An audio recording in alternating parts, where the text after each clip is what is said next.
Dans Apocalypse 17:6, lorsque saint Jean décrit sa vision au sujet de la prostituée de Babylone, la femme assise sur la ville aux 7 collines, vêtue de pourpre et d'écarlate, il dit ceci.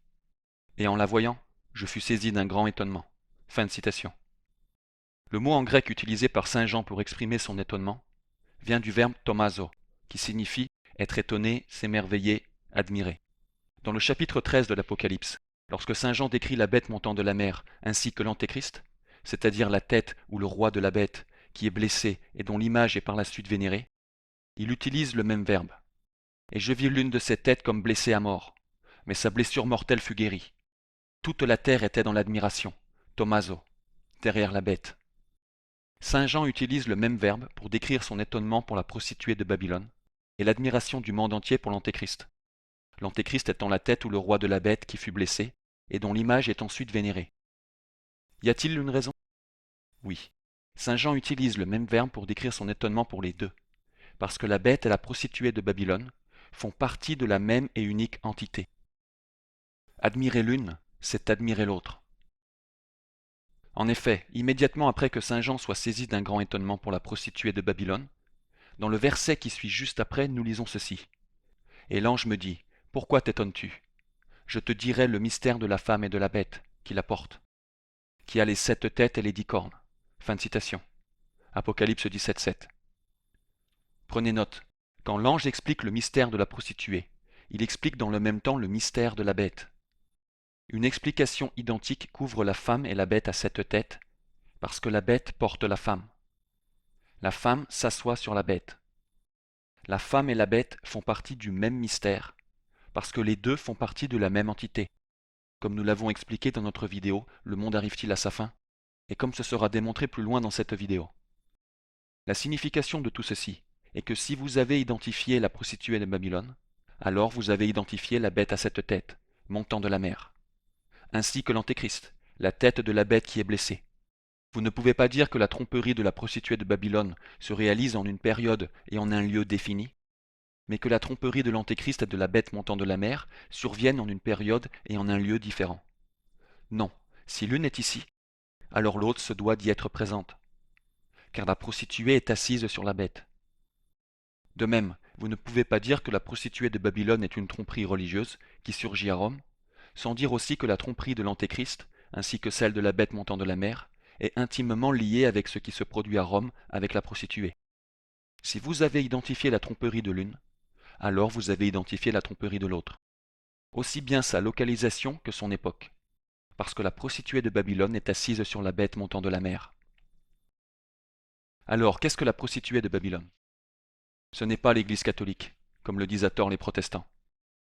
Comme le montrent les points que nous venons à l'instant de couvrir, celui qui pense que l'Église catholique est la prostituée de Babylone doit dire que la tromperie de l'antéchrist était en cours durant toute l'histoire catholique, parce que l'explication de la prostituée est l'explication de la bête, et la prostituée est assise sur la bête.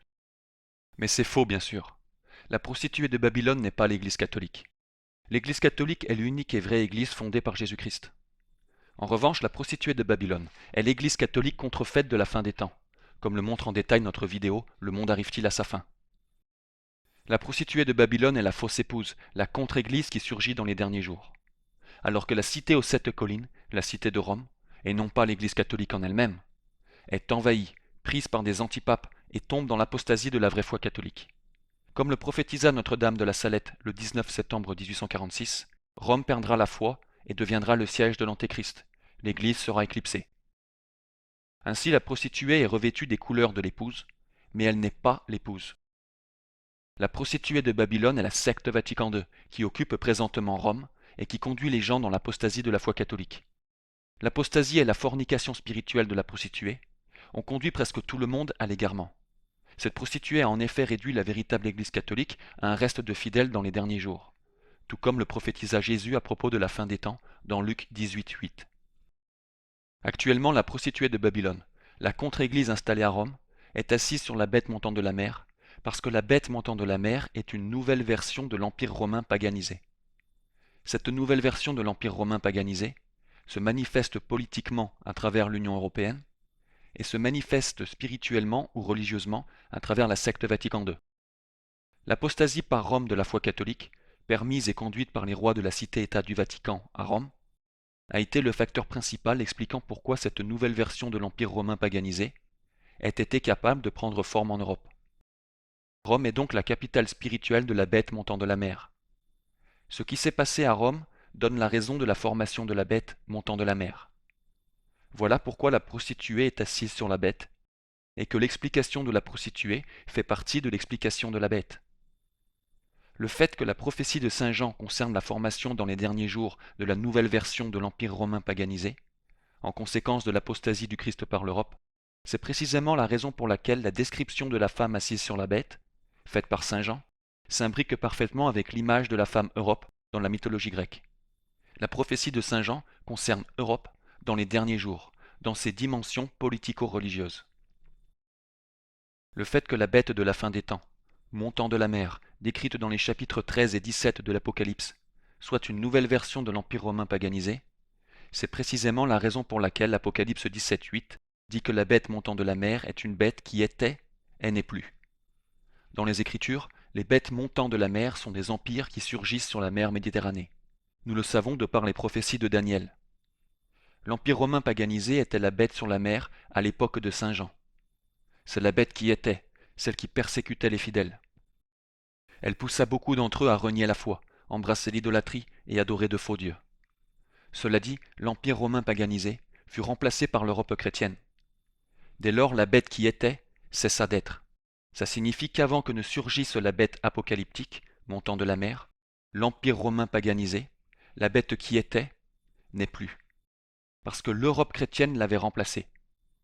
Mais dans les derniers jours, l'Europe chrétienne apostasiera le Christ et retournera au paganisme, en conséquence de son alignement sur l'apostasie et la prostitution de la cité de Rome.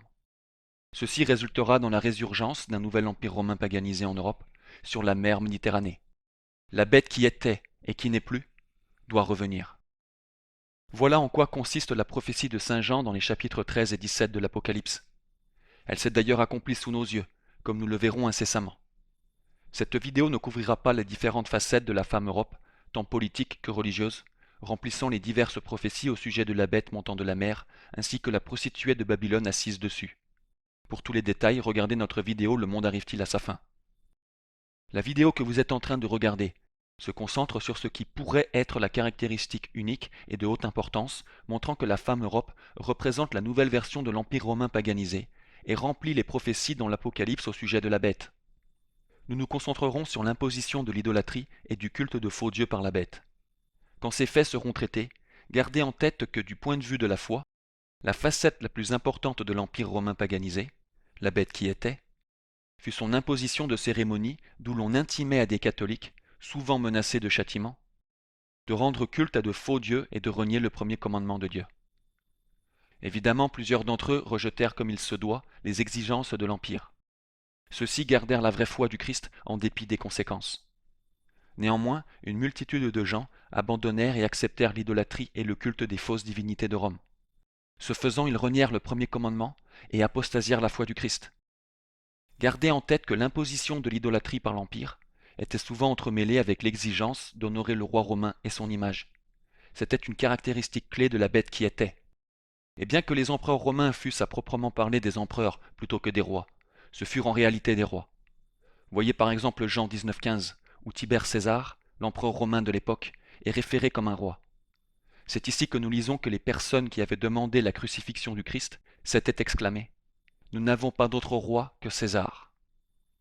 Ainsi, l'honneur donné à l'empereur romain, ainsi qu'à son image, était un honneur donné au roi romain. Et l'empire romain paganisé combinait souvent son imposition de l'idolâtrie et l'adoration de faux dieux, avec l'exigence d'honorer le roi romain et son image. Comme nous le verrons dans la nouvelle version de l'Empire romain paganisé, la femme Europe des temps modernes, la même chose s'est produite. La bête qui était et n'est plus est revenue. Dans le chapitre 23 de Matthieu, Jésus dit la chose suivante. « Malheur à vous, guides aveugles, qui dites « Quiconque jure par le temple, ce n'est rien. Mais quiconque jure par l'or du temple, doit ce qu'il a juré. Insensé et aveugle, lequel est le plus grand, l'or ou le temple qui sanctifie l'or? Et quiconque jure par l'autel, ce n'est rien. Mais quiconque jure par l'offrande déposée sur l'autel est engagé. Aveugle, lequel est le plus grand, L'offrande ou l'autel qui sanctifie l'offrande? Celui donc qui jure par l'autel, jure par lui et par tout ce qui est dessus lui. Et quiconque jure par le temple, jure par lui et par celui dont il est la demeure. Et celui qui jure par le ciel, jure par le trône de Dieu et par celui qui y est assis. Malheur à vous, pharisiens et scribes hypocrites, serpents, race de vipères, comment fuirez-vous le jugement de la géhenne? Comme le montrera cette vidéo, le principe expliqué dans ce passage donne la clé pour comprendre le sens plein de la pseudo-canonisation de Jean-Paul II, et comment celle-ci s'imbrique dans les prophéties de l'Apocalypse concernant la bête. En premier lieu, la pseudo-canonisation de Jean-Paul II ne fut pas un acte valide de la papauté, parce que François, l'homme qui le canonisa soi-disant, n'est pas un vrai pape. Selon l'enseignement catholique, François est, tout comme les autres prétendants à la papauté après Vatican II, un antipape hérétique total, un non-catholique. Puisqu'il est hérétique, et par le fait même hors de l'Église catholique, il est inéligible à la fonction papale. Notre matériel le prouve sans le moindre doute. Ainsi, au regard des vrais catholiques qui acceptent la papauté et tout l'enseignement catholique, la canonisation de Jean-Paul II n'a aucune validité. Consultez les informations de notre site internet pour les détails sur le sujet. Néanmoins, pour ces centaines de millions de personnes du monde entier qui se disent catholiques, suivent la secte Vatican II et considèrent à tort François comme le pape, la pseudo-canonisation de Jean-Paul II est non seulement de la plus haute importance, mais est spirituellement fatale et apocalyptique. En voici la raison. C'est un fait que pendant des décennies, Jean-Paul II promut le faux œcuménisme et l'indifférentisme religieux. Le faux œcuménisme et l'indifférentisme religieux sont condamnés par l'enseignement des Saintes Écritures et de l'Église catholique. Voyez par exemple l'encyclique de 1928 du pape Pie XI, Mortalium Animos. Non seulement Jean-Paul II approuvait et promouvait complètement le faux œcuménisme, en plus de l'indifférentisme religieux, mais il facilita en fait et organisa même le culte des idoles et d'autres faux dieux. Jean-Paul II facilita et organisa le culte des idoles et des faux dieux, en organisant des cérémonies de prière dans lesquelles il invitait des pratiquants de diverses religions non chrétiennes et païennes. Les Écritures enseignent que les dieux des religions non chrétiennes et païennes ne sont pas de dieux, mais de démons. Psaume 95:5, 1 Chroniques 16:26, 1 Corinthiens 10:20. Et pourtant, Jean-Paul II invita et encouragea les partisans de ces religions à venir à Assise, pour rendre culte à leurs faux dieux. Il leur donna même un endroit pour agir en ce sens. En effet, il transforma des églises catholiques en salles ou temples dédiés à l'adoration de faux dieux. Les exemples les plus notoires de sa facilitation à l'idolâtrie furent les Journées mondiales de prière pour la paix à Assise. La première se déroula en 1986 et la seconde en 2002. Mais Jean-Paul II approuva et parraina d'autres cérémonies similaires. Il parraina les événements de Kyoto, 1987, de Rome, 1988, et de Varsovie, 1989, juste pour en nommer quelques-uns. Pendant des décennies, aussi bien en parole qu'en action, Jean-Paul II encouragea les partisans de religions non chrétiennes et païennes à persévérer dans leur fausse religion, leur faux culte et leur idolâtrie. En effet, Jean-Paul II enseignait officiellement, y compris dans des encycliques, que le culte envers d'autres dieux, se produisant dans les religions non chrétiennes, est une bonne chose et procède de la puissance divine. Logiquement, ça signifie que celui qui détient une puissance divine dans l'univers souhaite que les gens adorent d'autres dieux, et donc que les autres dieux sont véridiques. En vérité, quand Jean-Paul II convoqua les événements d'Assise, il n'organisait pas un pique-nique d'où se réunirait une poignée d'idolâtres. Il ne convoquait pas une session stratégique pour la paix mondiale, d'où se ferait voir une poignée d'idolâtres. Non, il convoqua une journée de prière et d'adoration pour apporter la paix. La prière efficace et l'adoration à la divine majesté fut le point fondamental et l'objectif de cet événement. Considérez profondément tout ceci. Pour les prières et les adorations qui y seraient entendues, qui seraient efficaces, Jean-Paul II demanda des prières à d'autres dieux, combinées aux prières adressées aux dieux catholiques. C'est une profession de foi que les prières aux autres dieux sont efficaces, et conséquemment que ces dieux sont de vrais dieux. Les professions de foi peuvent se faire aussi bien par des actions que par des paroles. Donc, en plus d'inviter au premier événement d'Assise des hérétiques de catégories diverses, Jean-Paul II invita les Juifs et les musulmans à rejeter la Sainte Trinité et la divinité du Christ. Il y ramena également entre autres des bouddhistes, des hindous, des zoroastriens, des animistes africains, qui adoraient le grand pouce, des prêtres shintoïstes du Japon, qui adorent divers faux dieux, des jaïnistes, des païens natifs américains, et des partisans du bahaïsme. Les partisans du bahaïsme croient que Krishna, Bouddha et d'autres personnes similaires étaient des messagers du divin comme l'était Jésus. Au premier événement d'Assise, une statue du Bouddha fut placée de façon visible par tous sur l'autel de l'église Saint-François. Lors du deuxième événement d'Assise, en 2002, Jean-Paul II s'était arrangé à l'avance pour que chaque religion reçoive sa propre salle, d'où elle pouvait adorer son pseudo-dieu ou ses dieux. Tous les crucifix avaient été retirés, et ceux qu'on ne pouvait pas retirer furent recouverts. Les musulmans avaient demandé une salle donnant sur la Mecque, et Jean-Paul II leur en donna une. Les zoroastriens avaient besoin d'une salle avec fenêtre, afin que la fumée produite par les encens qu'ils brûlaient pour leurs faux dieux puisse s'échapper, et on leur en donna une. Les Juifs voulaient une salle qui n'avait jamais été bénie, en d'autres termes, ils voulaient une salle qui n'avait jamais été bénie au nom du Père et du Fils et du Saint-Esprit, et Jean-Paul II leur en donna une. Les religions traditionnelles africaines, qui incluaient des animistes et des adeptes du vaudou, avaient reçu une salle pour leur culte qui comprenait la vénération de serpents et d'esprits de diverses sortes. Dès lors, il est absolument vrai de dire, et aucune personne un tant soit peu honnête ne dirait le contraire, que Jean-Paul II était devenu le bâtisseur de petits temples pour et à faux dieux. C'est un fait. Il a construit des temples pour différents dieux qui sont adorés par les diverses religions présentes à Assise. Il leur donna un endroit d'où ils puissent se rendre culte à ces dieux, et amena le culte de ces dieux à la face du monde entier. De plus, à Assise II, Jean-Paul II s'était arrangé pour que les représentants de chaque fausse religion montent sur l'estrade afin d'y donner un serment sur la paix mondiale et leur religion propre. En présence de Jean-Paul II, un grand prêtre vaudou était monté sur scène pour promouvoir le vaudouisme. Le représentant hindou avait déclaré que tout le monde est Dieu. Les représentants d'autres fausses religions avaient également pris la parole. Ce que Jean-Paul II organisa à Assise I et II fut répliqué par Benoît XVI lors d'Assise III. De ce fait, il est absolument vrai de dire qu'en plus d'avoir été le bâtisseur de temples pour faux dieux, Jean-Paul II fut un missionnaire de ces dieux.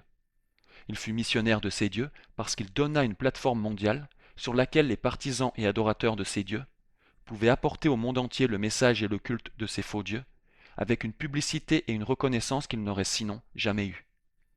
Ceci dit, pour en comprendre toute la signification, au sens théologique et apocalyptique, à la lumière de la pseudo-canonization de Jean-Paul II, à la lumière du fait que celui-ci est maintenant considéré formellement comme un saint par des centaines de millions de personnes prétendant être catholiques, supposez un instant qu'il y ait une religion païenne adorant un faux dieu quelconque, et supposez qu'au sein de cette religion païenne, il y ait un soi-disant saint bien connu. Ce saint ou ce héros dont il est question est honoré par les partisans de cette religion païenne en raison du fait qu'il est connu pour avoir construit un temple à leur faux dieu. Ce pseudo-saint est le célèbre bâtisseur du temple. Puisqu'il a bâti le temple dans lequel le dieu est adoré, honoré et servi, il a un caractère spécial pour les partisans de cette religion. Il est sanctifié par ces gens. Il est devenu saint parce qu'il a donné un endroit à leur Dieu. Il a construit l'endroit d'où leur Dieu est adoré et servi. Mais s'il est considéré comme un saint dans cette religion seulement pour avoir construit le temple dédié à leur Dieu, alors qu'est-ce que ça implique nécessairement pour celui à qui le temple est dédié? Ça signifie nécessairement que tout comme le saint qui a construit le temple est saint, est sanctifié, le Dieu pour qui le temple fut créé est lui aussi saint, et d'une façon encore plus grande. On ne peut pas échapper au fait que l'un découle directement et logiquement de l'autre, comme Jésus l'a enseigné.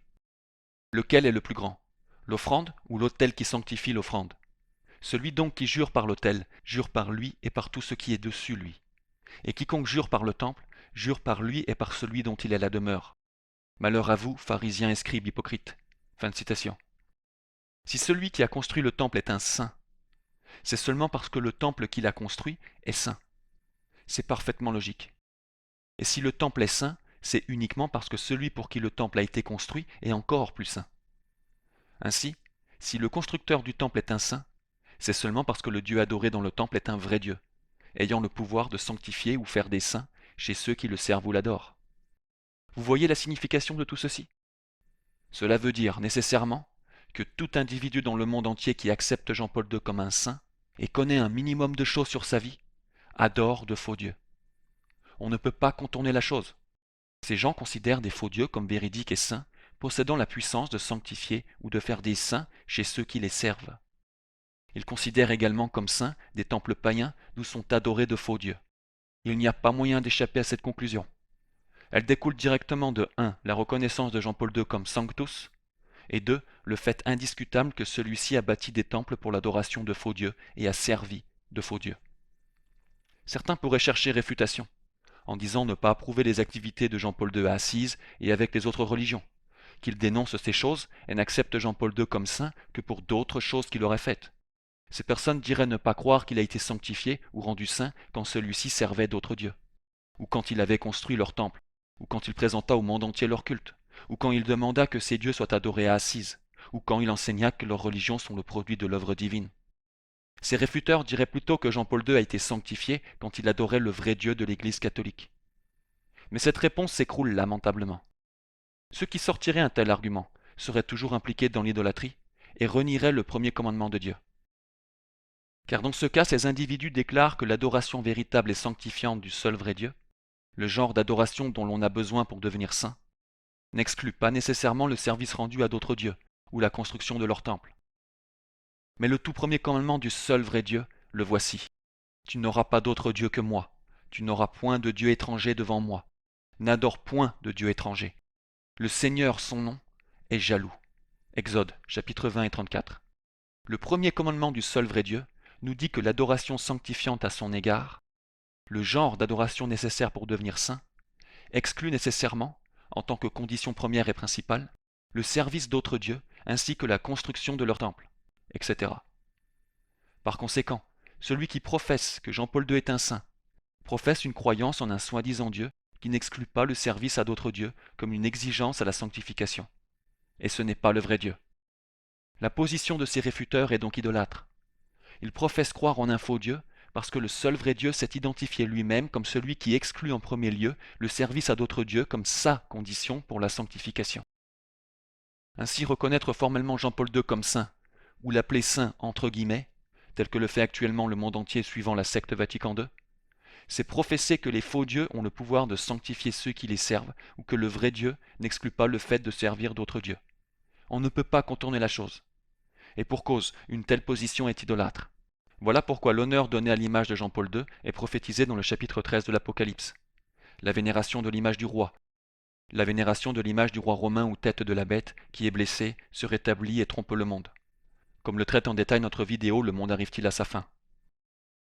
La vénération de son image est une figure proéminente dans la prophétie à propos de la bête et de l'antéchrist, parce que la vénération de son image est précisément l'instrument et les moyens par lesquels le monde entier, suivant la secte Vatican II, s'est impliqué directement dans l'idolâtrie et l'adoration d'un ou de plusieurs faux dieux. C'est du jamais vu dans l'histoire. Le fait que tant de gens professant être catholiques soient si rapidement et automatiquement impliqués dans l'idolâtrie est un rejet du premier commandement. Les ramifications de tout ceci sont ahurissantes.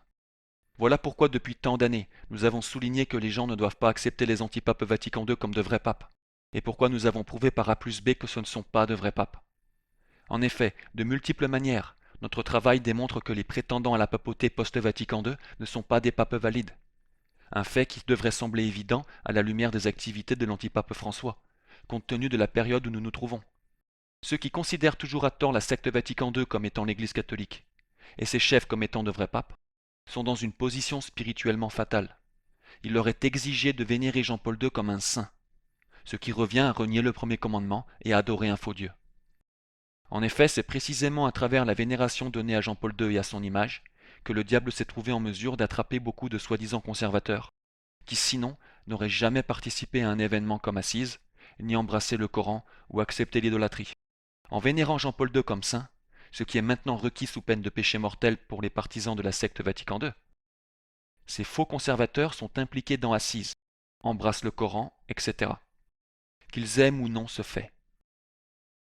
En gardant cela à l'esprit, nous devrions être en mesure de voir très clairement en quoi la bête qui était et n'est plus est revenue, dans sa caractéristique la plus essentielle, à savoir l'imposition de l'idolâtrie et l'adoration de faux dieux, et en quoi ce fut accompli par la vénération de l'image du roi romain. Et Jean-Paul II, en plus d'être un antipape, était réellement un roi romain, un monarque. Il était l'un des 7 rois de la cité-État du Vatican, une nouvelle monarchie ayant vu le jour à Rome en 1929 par le traité du Latran. Comme l'explique notre vidéo Le monde arrive-t-il à sa fin. Donc, tout comme la bête empire romain paganisé impliqua une multitude de chrétiens dans l'idolâtrie et l'adoration de faux dieux, à travers la vénération donnée au roi romain et sa cérémonie qui lui est associée, la bête de la fin des temps montant de la mer fait exactement pareil. Cependant, la version moderne de la bête réussit à impliquer les gens du monde entier dans l'idolâtrie et un rejet du premier commandement d'une façon encore plus diaboliquement efficace, à savoir par la vénération formelle de Jean-Paul II, un homme qui servit de faux dieu dans la notoriété. Afin de comprendre plus efficacement les horribles conséquences de cette situation, considérez l'exemple suivant. Supposez qu'on dise à un jeune de 14-15 ans, professant être catholique, que Jean-Paul II est un saint. Ce jeune homme vénère le jour de fête de Jean-Paul II. Peu après, il se penche sur Jean-Paul II et découvre que Jean-Paul II invitait des adorateurs d'autres dieux à Assise pour que ceux-ci puissent rendre culte à leur faux dieu aux côtés du dieu catholique. Si ce jeune accepte Jean-Paul II comme saint à ce moment-là, s'il ne connaît rien à propos des arguments prouvant que Jean-Paul II était un hérétique, pourquoi la secte Vatican II n'est pas l'Église catholique, l'existence d'antipapes dans l'histoire, que cette situation a été prophétisée, etc., le jeune homme s'implique malgré tout dans l'idolâtrie. Il aura renié le premier commandement en acceptant qu'on puisse devenir saint en servant d'autres dieux et en bâtissant leur temple ou qu'on puisse être sanctifié par Dieu tout en servant d'autres dieux. Ce qui signifie que le Dieu auquel il croit présentement n'est pas le seul vrai Dieu. Aussi, cela ne fait aucune différence si le jeune en question, ou quiconque donnant le titre de saint à Jean-Paul II, ne se rend jamais dans un temple de faux dieux, ne professe en aucun cas une croyance affichée en ces dieux. Ça ne fait aucune différence. En acceptant tout simplement Jean-Paul II comme un saint, la personne aura renié le premier commandement en soutenant qu'une personne qui sert d'autres dieux puisse être sanctifiée. Voilà pourquoi la vénération donnée à l'image de Jean-Paul II est prédite dans l'Apocalypse. Elle représente l'imposition universelle des ravages et de l'idolâtrie de la secte Vatican II, la grande prostituée, sur ses partisans, incluant les faux conservateurs qui ne les auraient sinon jamais acceptés ou bénis. Il est aussi important de noter que si le jeune homme susmentionné avait entendu qu'un quelconque soi-disant catholique, envers qui il n'a pas de respect particulier, s'organisait pour que les partisans de fausses religions prient ces dieux et présentent au monde entier le culte de ces dieux, dans ce cas le jeune homme serait enclin à remettre en question les activités de cet individu, ou à le rejeter carrément comme vicié et faux croyant. C'est ce qu'il devrait faire, bien entendu. Mais le fait que le service à d'autres dieux soit désormais présenté au jeune homme comme étant l'activité conduite par Jean-Paul II, un homme que son Église dit être saint, apparaît de toute façon comme une puissante incitation à accepter Jean-Paul II comme saint, et ainsi accepter que celui qui sert d'autres dieux puisse être justifié. Voilà pourquoi c'est si dévastateur et significatif. Cela signifie que tous ceux qui critiqueraient les événements d'Assise et l'indifférentisme religieux de Jean-Paul II l'acceptent tout de même comme un saint, ou ne font que lui donner le titre de saint entre guillemets. Le simple fait que ceux-ci acceptent l'antipape François les rend idolâtres. Et ça inclut quantité de faux traditionalistes. Ils ont renié le premier commandement. Ils professent croire en un Dieu qui sanctifie ceux qui servent d'autres dieux. Ce n'est pas le vrai Dieu. Ces points démontrent que tous ceux qui ont obstinément défendu les antipapes Vatican II face à ces faits sont des trompeurs. Leur adhésion obstinée à une fausse position les ont placés, eux et leurs semblables, sur une voie rapide à destination de l'idolâtrie. Et ils y sont désormais arrivés. Ils ont servi les intérêts du diable. Ils ont travaillé en ministres de Satan et en défenseurs de l'Antéchrist. Ces faits montrent à quel point il est essentiel d'adhérer à la vraie position et de diffuser largement l'information prouvant que la secte Vatican II n'est pas l'Église catholique. Une minorité d'entre eux s'accrochent désespérément à la contre-Église, mais savent qu'ils ne peuvent pas accepter comme saint le vil Jean-Paul II, à cause de ce que celui-ci a fait durant sa vie. Donc ils s'arrangent pour rejeter la canonisation, mais prétendent pourtant toujours accepter François comme pape. Ils se rendent ridicules. L'antipape François a proclamé la canonisation de Jean-Paul II dans la plénitude de sa pseudo-autorité. La formule essentielle qu'il utilisa fut aussi solennelle que n'importe quelle canonisation dans l'histoire. Si François tenait la fonction papale, ce qui n'est absolument pas le cas, la canonisation de Jean-Paul II ferait tout autant autorité que n'importe quelle canonisation dans l'histoire de l'Église. Chercher des excuses en pointant le procédé qu'il utilisa et l'examen qu'il conduisit avant la déclaration solennelle est hors sujet. Dieu protège les actions de vrais papes dans ces cas comme celui-ci, sans tenir compte de l'étude entreprise ou du procédé utilisé par le pape, comme le savent ceux qui croient réellement en l'infaillibilité papale. Par conséquent, ceux qui disent que François est le pape, une position clairement absurde, mais rejettent sa canonisation de Jean-Paul II, sont tout simplement tombés dans une position schismatique et renient l'infaillibilité papale. Ils ont quitté l'enseignement catholique et embrassé un semblant des sectes vieilles catholiques ou de l'orthodoxie orientale, dans une vaine tentative de récupérer la grande prostituée ainsi que la non-papauté de François. Ce faisant, ils remettent en question chaque canonisation dans l'histoire de l'Église. Au lieu d'accepter et défendre la vérité en toute simplicité, à savoir que les prétendants Vatican II à la papauté sont des antipapes. Ils choisissent de commettre des péchés mortels et renient la protection que Jésus-Christ donna à son Église et à la fonction papale. La seule façon de rejeter la pseudo-canonisation de Jean-Paul II, comme doivent le faire les gens voulant se sauver, c'est de reconnaître correctement que François n'est pas le pape, mais un antipape hérétique, un non-catholique, et que la secte Vatican II n'est pas l'Église catholique. Il y en a d'autres qui, dans un désespoir similaire, prétendent que la canonisation de Jean-Paul II signifie seulement qu'il s'est repenti, ou qu'il aurait pu se repentir de ses actions horribles et viciées, et ensuite aller au paradis. Cette affirmation est elle aussi complètement fausse, pour deux raisons. Tout d'abord, puisque Jean-Paul II promouvait constamment le faux œcuménisme, l'indifférentisme religieux, et servait moult faux dieux en parole et en action, selon l'enseignement catholique, une répudiation de ses croyances et actions viciées aurait dû avoir lieu au fort externe, afin que quelqu'un puisse conclure qu'il s'est converti du service qu'il rendait à de faux dieux. Mais bien sûr, il n'y a eu aucune conversion, telle que celle-ci, ni répudiation de sa carrière tout entière, faite au fort externe. En fait, bien au contraire, dans le tout dernier document de Jean-Paul II, sa dernière volonté, son testament, il reconnaît le rabbin de Rome et les représentants de religions non chrétiennes, dont il servit les faux dieux. Et évidemment, il n'y répudie pas son apostasie, ni ne demande aux infidèles de se convertir au seul vrai Dieu et à la foi catholique. Il est dès lors interdit pour quiconque, selon les principes catholiques, de conclure que Jean-Paul II s'est converti de son indifférentisme religieux, du service qu'il rendait aux faux dieux, etc., qu'il afficha pendant des décennies. Les principes catholiques interdisent à quiconque de conclure qu'il est n'importe où sauf en enfer. Deuxièmement, l'argument susmentionné est démoli par le fait qu'une canonisation d'un saint ne signifie pas simplement que la personne est au paradis. Elle signifie aussi que durant la vie de la personne, en tant que catholique, celle-ci manifestait une vertu héroïque et vivait une vie catholique exemplaire, même si sa conversion à la vraie foi, clairement manifestée au fort externe, s'est produite peu avant son martyre ou sa mort. Comme l'enseigna le pape Pie XI dans son encyclique du 31 décembre 1929, citation, « De fait, les saints ont été et seront toujours les plus grands bienfaiteurs de la société, comme aussi les modèles les plus parfaits pour toutes les classes et toutes les professions. Il est donc impossible de faire divorcer la canonisation de Jean-Paul II avec ce qu'il fit et enseigna en tant qu'antipape. En effet, la secte Vatican II le canonisa précisément pour sa carrière en tant qu'antipape, laquelle fut caractérisée par le vice, le faux œcuménisme, l'indifférentisme religieux et le service rendu aux faux dieux. Dès lors, ceux qui acceptent Jean-Paul II comme un saint rejettent le premier commandement et s'impliquent dans l'idolâtrie. Il faut aussi comprendre que l'importance de Jean-Paul II, et pourquoi il fut l'antéchrist, ne se trouve pas dans ce que les gens pensent de lui, et ce pas du tout, ou alors d'une façon moindre. En fait, ça ne fait aucune différence. En revanche, son importance entre en ligne de compte quand, à la suite de ce qu'il fit durant sa vie, le simple fait de l'accepter comme saint, ne serait-ce qu'une seule fois, c'est rejeter le premier commandement et être impliqué dans l'idolâtrie. Voilà pourquoi l'Apocalypse dit que tous ceux qui vénèrent l'image de la bête, celle qui est blessée puis se rétablit, et meurt non convertis, seront torturés pour l'éternité, pour les siècles des siècles. Ils n'auront jamais plus de repos.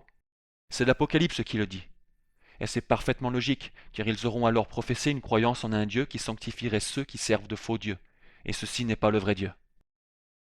De plus, comme prouvé dans notre vidéo, la prédication de Jean-Paul II, Jean-Paul II prétendait aussi être Dieu, et cela correspond également aux prophéties au sujet de la bête, car en ce qui concerne la bête qui était, l'Empire romain paganisé, le roi romain prétendait être Dominus et Deus, Seigneur et Dieu. Jean-Paul II fit pareil. C'est un fait, mais il est clair que la vérité couverte sur ce sujet passera au-dessus de la tête de la majorité des gens. Peu importe comment il aura été prouvé de façon claire et complète que Jean-Paul II prêchait réellement que le Fils de Dieu est devenu chaque homme lors de l'incarnation, et que l'homme est par conséquent Jésus-Christ, le Fils de Dieu, la plupart des gens manquent tout simplement les grâces et l'honnêteté de reconnaître ce qu'enseignait Jean-Paul II à cet égard. Même si peu de gens reconnaissent la vérité que Jean-Paul II enseignait qu'il est Jésus-Christ durant tout son anti-pontificat, il est parfaitement logique que celui qui remplit les prophéties à propos de l'Antéchrist et poussa tant de gens dans l'idolâtrie prétendait dans le même temps être Dieu en personne. C'est aussi remarquable qu'à travers la vénération de son image et la pseudo-canonisation, Jean-Paul II fait tout autant de dommages aux âmes, voire davantage, après sa mort que durant sa vie. Le fait que Jean-Paul II était l'Antéchrist s'imbrique précisément avec les prophéties concernant les 7 rois romains, l'un desquels est apparemment blessé à mort, mais se rétablit. et la bête montant de la mer, c'est-à-dire l'Union européenne, surgissant durant le règne du sixième roi, quand 5 sont tombés. C'est couvert en détail dans notre vidéo en français, Le monde arrive-t-il à sa fin? En ayant ces faits en tête, nous devrions être en mesure de voir clairement en quoi l'explication de la prostituée de Babylone dans Apocalypse 17 est aussi une explication de la bête, et en quoi l'étonnement exprimé quant à la prostituée est aussi l'étonnement exprimé quant à la bête. C'est parce que l'Antéchrist en personne, le roi romain de la bête qui est blessé, et dont l'image est ensuite vénérée, est l'un des antipapes de la grande prostituée de Babylone. Et tout comme le culte de faux dieux dans l'Empire romain paganisé s'entremêlait avec une exigence d'honorer le roi romain, dans la nouvelle version de la bête, on trouve pareillement une cérémonie impliquant la vénération de l'image du roi romain, laquelle est combinée avec, et est en fait, l'instrument d'une imposition répandue d'idolâtrie. De plus, l'apostasie de la prostituée de Babylone explique pourquoi l'Union européenne impie, la dimension politique de la bête montant de la mer, a été en mesure de prendre forme. C'est pourquoi la prostituée est assise sur la bête. Sa direction spirituelle démoniaque et sa prostitution donnent les raisons de la formation d'un nouvel empire païen en Europe, remplaçant l'Europe chrétienne.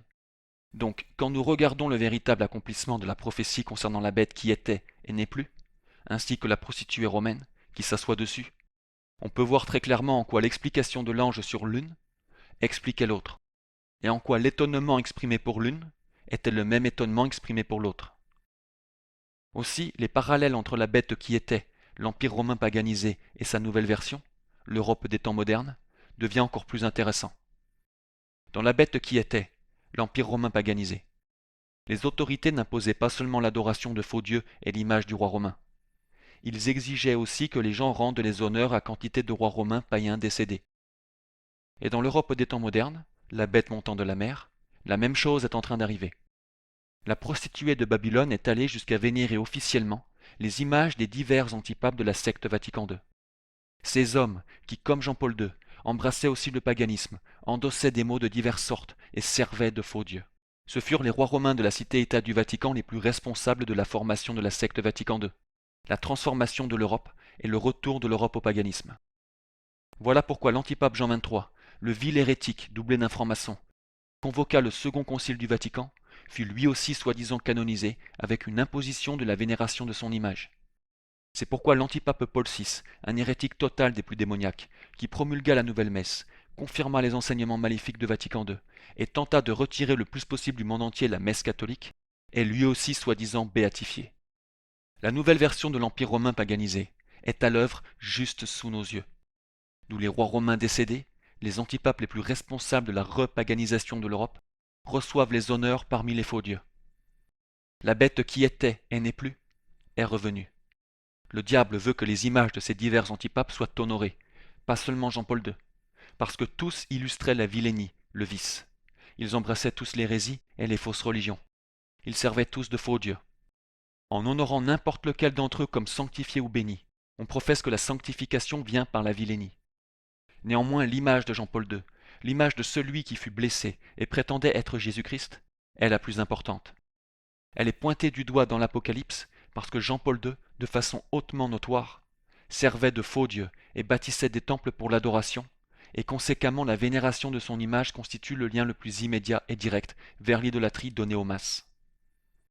Dès lors, si vous pensez que dans le futur viendront 7 rois romains faisant partie du nouveau royaume à Rome, avec un nouvel empire sur la mer Méditerranée constituant une nouvelle version de la bête qui était, surgissant lorsque 5 de ces rois sont tombés, avec un de ces rois romains se faisant blesser, trompant le monde et poussant les masses à s'impliquer dans l'idolâtrie à travers la vénération de son image, eh bien vous avez tort.